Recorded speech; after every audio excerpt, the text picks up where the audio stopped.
everyone, I am Mahima Sharma and welcome back to न्याय की आस, जहां हम लॉ को समझते हैं काफी सिंपल शब्दों में बिना किसी कंफ्यूजन के। आज का जो हमारा टॉपिक है वो काफी मॉडर्न है, थोड़ा रियल है और काफी ज्यादा कंफ्यूजिंग है। जी हाँ, हम बात कर रहे हैं लिव इन रिलेशनशिप्स की।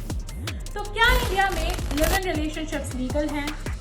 क्या अगर कुछ प्रॉब्लम आ जाए लिव इन रिलेशनशिप में तो हमारे पास कोई स्टैट्यूटरी राइट्स हैं जिससे हम कोर्ट को रीच कर सकें? और क्या जो लिव इन रिलेशनशिप में रहने वाले कपल्स हैं उनके पास कोई लीगल प्रोटेक्शन है? इन्हीं क्वेश्चंस का आंसर जानने के लिए today we have with us advocate Mrs Dikshanti Sharma ma'am, जो फैमिली लॉ और वुमेन राइट्स की एक्सपर्ट हैं। Welcome ma'am. Thank you, Mahima. It's my pleasure to be here. This topic definitely needs clarity. जी ma'am. So ma'am, without any further ado, let's move to our first question. So ma'am, live in relationships को लेके जो couples हैं और भी जो layman है उनके मन में काफी ज्यादा कंफ्यूजन रहती है। तो क्या लिव इन रिलेशनशिप्स इंडिया के अंदर लीगल है? क्योंकि आज भी लोगों के मन में काफी ज्यादा कंफ्यूजन है कि शायद ये लीगल है। बिल्कुल महिमा, जैसा आपने बताया कि लिव इन रिलेशनशिप को लेकर इंडिया में एक बहुत बड़ा मिथ है और बहुत से कंफ्यूजन भी है इस पर। लेकिन हमारा जो कॉन्स्टिट्यूशन है वो हमें एक आर्टिकल 21 जो अपना स्वतंत्रता का अधिकार देता है, right to life and personal liberty, जो हमें कॉन्स्टिट्यूशन से मिला है, उसके अंतर्गत भी एक लिविंग रिलेशनशिप लीगल है। क्योंकि सुप्रीम कोर्ट ने अपने बहुत सारे केसेस में बताया है कि लिविंग रिलेशनशिप कोई क्राइम नहीं है, लिविंग रिलेशनशिप में रहना, और ये एक लीगल है, जेन्युइन है।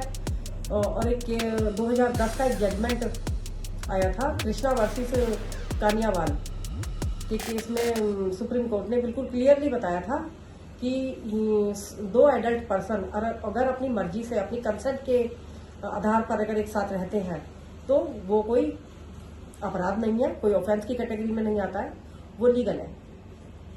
जी मैम, इट मीन्स अगर दो consenting adults, if they are living together, then it is not a criminal offense. No. In fact, it is their legal right and it is completely legal in India. Yes. जी ma'am, तो ये confusion तो हमारे दर्शकों के मन से निकल गया होगा। अब हम दूसरे क्वेश्चन की तरफ चलते हैं। तो मैम, मेरा आपसे दूसरा क्वेश्चन ये है कि क्या हर वो कपल जो लिव इन में रह रहा है और हर कपल जो आजकल रिलेशनशिप्स होते हैं इतने तरीके के, तो हर ऐसे कपल को लीगल प्रोटेक्शन मिलेगा या कोई ऐसा पर्टिकुलर सेट ऑफ कपल्स है जिन्हीं को ये लीगल प्रोटेक्शन मिलता है? ये बड़ा अच्छा सवाल है आपका।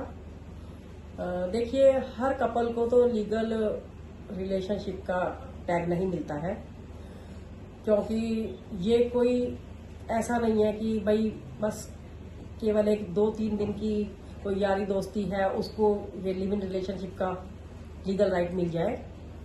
इसी को संदर्भ में रखते हुए सुप्रीम कोर्ट ने 2013 में मेरे ख्याल से कहा था, इंदिरा शर्मा वर्सेस वीके शर्मा में, कि अगर लिव इन रिलेशनशिप लंबी है, लॉन्ग टर्म है, तो वो और जेन्युइन है, वही उसके अंडर आती है। केवल एक 1 नाइट की रिलेशनशिप या थोड़े ही कुछ समय की शॉर्ट टर्म रिलेशनशिप इसके अंडर नहीं आएगी। और नेचर ऑफ मैरिड की तरह मतलब होना चाहिए रिलेशनशिप, जैसे एक दूसरे के साथ हाउस होल्ड शेयर कर रहे हैं, एक दूसरे के साथ अपनी जीविका चला रहे हैं as a husband and wife, तो वही उसके अंडर आती है। अदरवाइज जैसे कि 1 नाइट वाला या शॉर्ट टर्म वाला रिलेशनशिप इसमें नहीं आता है, उसको नई मान्यता दी जाती है। ओके मैम, इट मीन्स कि आजकल के जो हमारे जेनजी टर्म्स हैं such as situationships, casual relationships, ये सब लिव इन रिलेशनशिप के अंदर कवर नहीं होता। नहीं, जैसे ये ब्रेकअप हो जाता है, ब्रेकअप हो रहा है बच्चों का, ये नहीं, बिल्कुल एज ए हस्बैंड वाइफ की तरह लॉन्ग टर्म अगर कोई रह रहा है, जेन्युइनिटी है, किसी की रिलेशनशिप में जेन्युइननेस है, वही तो स्टैंड सिर्फ ऐसे relationships which are in the nature of marriage, बिल्कुल। जहाँ पे फाइनेंशियल डिपेंडेंस है, शेयर्ड हाउस होल्ड है, सिर्फ ऐसे रिलेशनशिप्स को ही लिव इन रिलेशनशिप का लीगल प्रोटेक्शन मिल सकता है, बिल्कुल। और ऐसे कैजुअल कपल्स को नहीं। नहीं।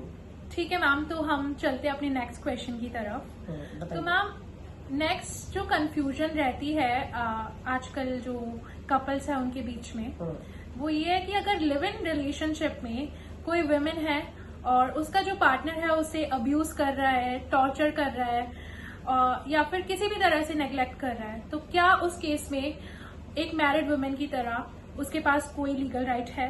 बिल्कुल लीगल राइट है। हमारा जो डोमेस्टिक वायलेंस एक्ट 2005 है, उसके अंडर महिला अपना प्रोटेक्शन ऑर्डर ले सकती है।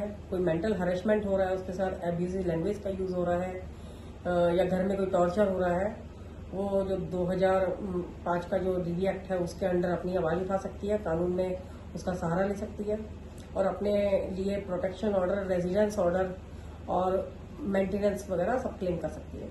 लेकिन रिलेशनशिप जेन्युइन हो और लॉन्ग टर्म हो और स्टेबल हो, ये सब कंडीशन उस पर लागू होते हैं। जी मैम, तो एक मैरिड वुमेन की तरह ही एक लिव इन रिलेशनशिप में रहने वाली वुमेन भी डोमेस्टिक वायलेंस एक्ट 2005 के अंडर अपना प्रोटेक्शन क्लेम कर सकती है।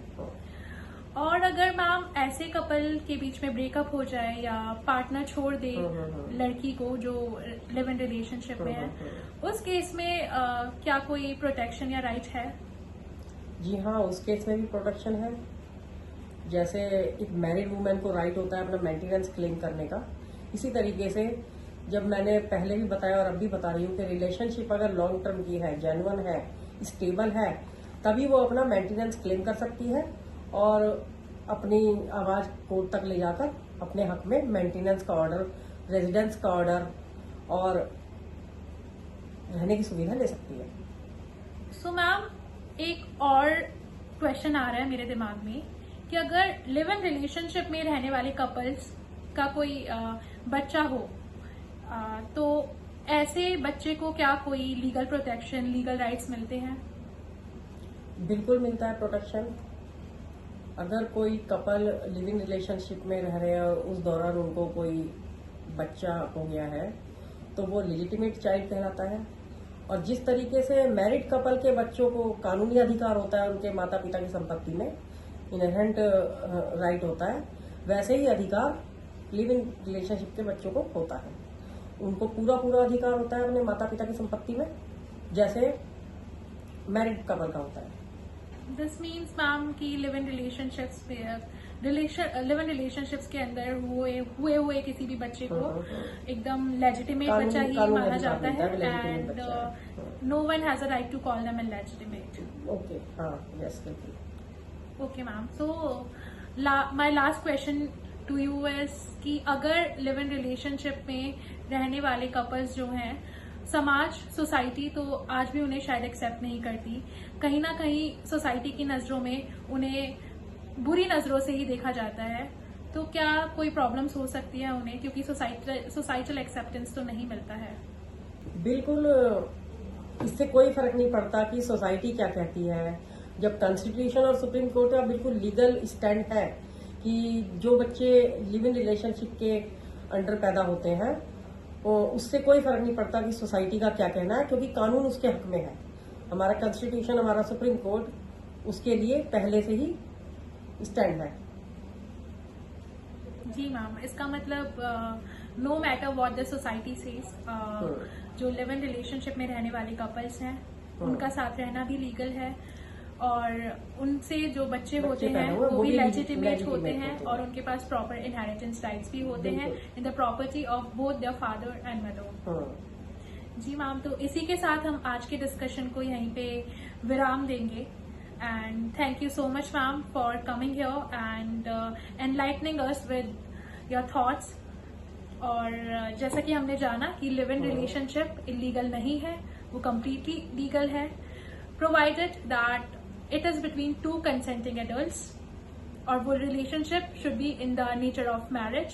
So friends, जैसा कि आज हमने जाना कि live-in relationships are not illegal, they are legal, they are protected by our statutes, they are protected by our constitution, they are protected under Article 21, and most importantly, they are protected by the Supreme Court of India.